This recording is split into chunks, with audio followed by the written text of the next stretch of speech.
Participants. Apprendre à dompter la machine plutôt que de la subir. Durant 3 jours, les professionnels des médias gabonais venus des 4 coins du pays ont plongé dans les rouages de l'intelligence artificielle. Un enjeu de souveraineté numérique devenu vital.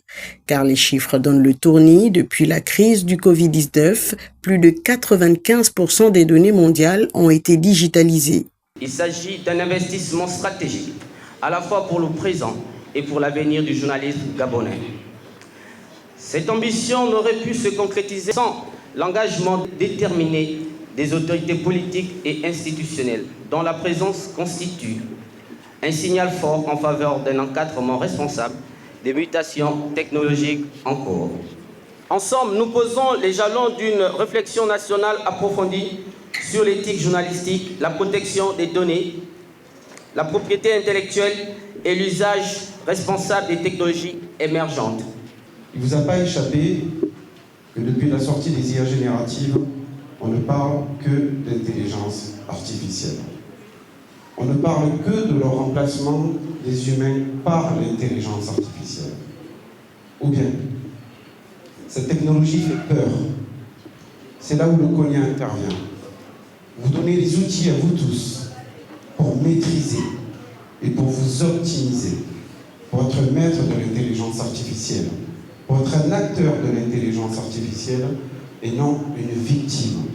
Mais au-delà de la théorie, place à la pratique. Extraction des données massives, surveillance des réseaux sociaux en temps réel ou encore analyse sémantique des textes. Les sessions techniques ont permis aux participants de découvrir une panoplie d'outils de pointe. Un arsenal essentiel, notamment pour débusquer les fake news qui polluent le débat public. Faites attention, ne donnez pas vos informations confidentielles à n'importe quelle application. Et même lorsqu'on est en train de télécharger l'application, pas mal de fois, il demande est-ce que vous êtes d'accord de partager votre numéro, non, etc. Avec si vous dites oui dès la première fois, c'est bon, il garde toutes ces informations-là dans des datas et on ne sait jamais qu'un jour, le lendemain, un compte sera piraté ou bien dans quelqu'un qui pirate même le serveur de l'OpenAI. Donc, il utilise ces données contre vous.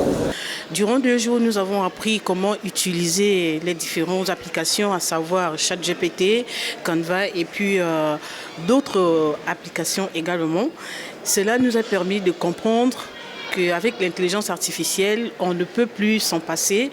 Nous devrions faire avec et travailler avec. Il fallait plus ou moins édifier les journalistes que nous sommes sur un certain nombre d'applications, notamment la situation de l'Afrique pour ce qui est de l'IA. Et revenir maintenant pour cette 2e journée. Et là, c'est beaucoup plus la phase pratique où il y a un panel d'applications qu'il faut plus ou moins montrer aux journalistes qui ne les maîtrisent pas. Bon, pour d'aucuns, c'est pour une première fois. Pour d'autres qui savent déjà maîtriser plus ou moins ces applications. Donc c'est un plus. Le message de cet atelier est clair, l'intelligence artificielle doit rester un outil, un atout de poids, mais jamais un substitut à la conscience humaine. Le défi de demain, concilier innovation technologique et rigueur déontologique pour un journalisme gabonais responsable, éthique et résolument souverain.